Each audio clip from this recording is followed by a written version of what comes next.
Ex-wife left baby at my door 20 years ago. Now she claims I'm not his father, but what my son does next shocks her. My ex-wife and I met in high school. It was the classic football player cheerleader love story, except I was really in love with her. We stayed solid till the end of high school, and since we were stupidly in love at 18, we got married.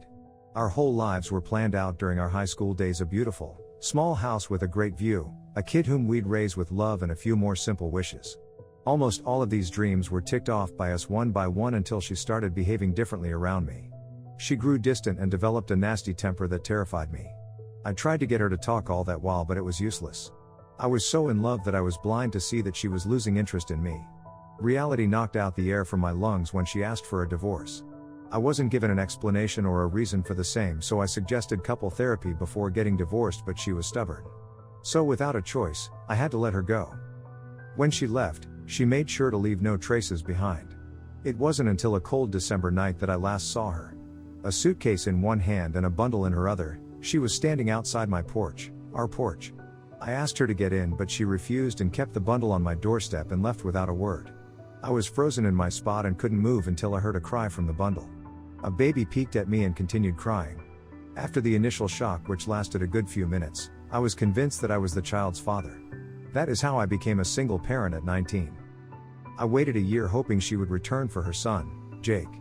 She didn't, and that made me take full responsibility for my kid. Since I was still young, I struggled to balance my work and my son's life. I tried to be in his life as much as I could just so he won't feel his mom's absence. I gave my everything to raise him to be a good person, and the bond we shared was my reward. 20 years later, everything was going well until a late October afternoon when someone rang the doorbell. Jake was home, so he went to get the door. I didn't hear who it was until Jake called me outside. I was taken aback to find my ex-wife, who shamelessly left Jake at my doorstep without a word, back on my porch. But I wasn't ready to have her wreck mine and Jake's life anymore, so I asked her to leave. But she begged to speak to us both, and this time, she had a few words to say. She looked pretty much the same, except for the few gray hairs that outlined her hairline. We led her inside and she was silent for a while before she chose to speak. My ex-wife looked at my son, back at me, and confessed that I wasn't his real dad and wanted Jake to live with her and her husband from then on. Before I could react or question her, Jake, who was silent until then, started moving toward her and shouted. He began defending me, saying I raised him and was more of a parent than her. She looked pained, but before she could speak up, she got a call. She said she had to leave and would come back to explain everything. Jake and I were silent while we watched her leave. Again. But this time, she left an allegation that would make or break Jake and I's bond. I confronted Jake about his sudden anger, but he too left without a reply.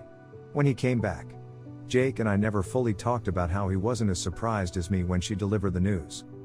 After a while, he confessed that he knew about his real dad and that he was my ex-best friend from high school. To say that I was shocked would be an understatement. I tried to get him to give more details, but he just wouldn't continue that conversation. Am I the a-hole for what happened between me and my ex-wife and later letting her into our lives again without asking Jake first? Update 1, true to her word, surprisingly, my ex-wife visited us again after that. Jake was silent again and moved to a corner of the room. She began talking about how our marriage ended because she started seeing someone else after tying the knot. It broke me to notice that she never mentioned his name to me even when she was confessing everything. It was difficult to listen to, but I kept a straight face. The guy that she was seeing, my ex-best friend, didn't want any kids, but then she became pregnant unexpectedly. Afraid that he would leave her if he came to know the truth, she had no other option but to stay away from him for some time under the excuse of an overseas job. After she had the baby, she returned and left the baby in my care, fully knowing that I wasn't the father. She went back to him afterwards and settled in the countryside. A few years with him made her see his true, abusive side, but had no other choice but to stay with him. 20 years later, she was finally ready to be a mom and revealed everything to her husband, who was okay with the news and decided to take Jake back. I chose not to open my mouth, knowing fully well how I would shout at her for what she had done. So, my son beat me to it and asked why she didn't reveal any of this to me earlier. My ex-wife seemed unapologetic when she said that I never deserved any of the explanations and that she wouldn't have disclosed all of this if it weren't for Jake. That ticked me off and I asked her to get out of my house, but she didn't budge, saying she had the right to visit her son as she was still his legal parent. I had no other option but to turn to Jake. It was his choice whether to stay with his mom or me. Though, I wished for the latter. Jake said he wanted time to think things over before taking a decision. As soon as she felt a hint of hope in his words, she happily left. To be fair, I had no right to ask him to stay, but biological or not, Jake was my son and I loved him like my own. His leaving would crush me, although I never voiced any of these concerns out loud to him. Should I convince him to stay with me or let him be? Update 2, thanks, y'all, for your support in the comments. Anyway, a few days later, my son sat me down and admitted that he wished to meet his mom and wanted to ask my permission for it. I felt grateful that he thought of me in that situation and asked him not to worry about me. She set a time and place to meet with Jake, saying she wanted privacy. When he returned after meeting his mom, he had bruises on his face and blood was oozing out of his nose. I immediately got him to a hospital even though he repeatedly said he was fine. He was reluctant to expose the reason for his bruises, but after seeing my stern face, he complied. Apparently, my ex-wife's husband joined her to meet Jake. What started as a peaceful conversation soon ended up in her husband beating my son, saying he was the reason she was always fighting with him. He paid no mind to the fact that he was beating up his son, whom he had ignored for all these years. His mom somehow held that guy back and asked Jake to run. It was like something went off in my head. I made sure that Jake was okay after discharging before going to my ex-best friend's house. He was out there smoking when I pulled up. It must have been the pent-up frustration from all those years ago, the betrayal in today's case, that made me burst out and punch him. He was surprised, and before he could start beating me, I managed to land a few more punches as payback for hurting my kid. I warned him to call the cops on him if he ever went near me or my son again. Surprisingly, he stopped after a few punches and nodded in agreement. When I drove out of there, I saw my ex-wife watching everything through the window. I can't help but feel like all this could have been avoided had I not let her in my house recently. Update 3, in the following days, my ex-wife visited us and tried to convince Jake that her husband wasn't a bad guy and that it was just one of his bad days. I wanted to drag her out of there, but Jake calmly told her that he would meet them when he felt like it. The next few days were peaceful. She stopped visiting.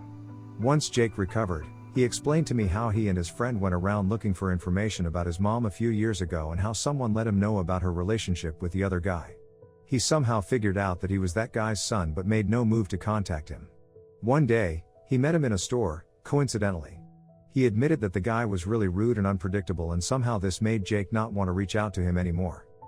I was glad that he stayed rational and safe while dealing with all this. However, the next week, he said he wanted to visit his biological parents. I was terrified but decided to take him to them. When we all sat down to talk, Jake started talking about how they both weren't in their lives at all and how alone he felt without a mom by his side.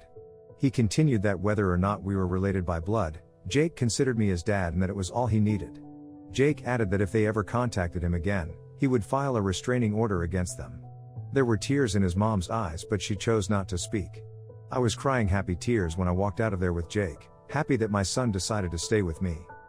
Update 4, guys, your love and encouragement were overwhelming.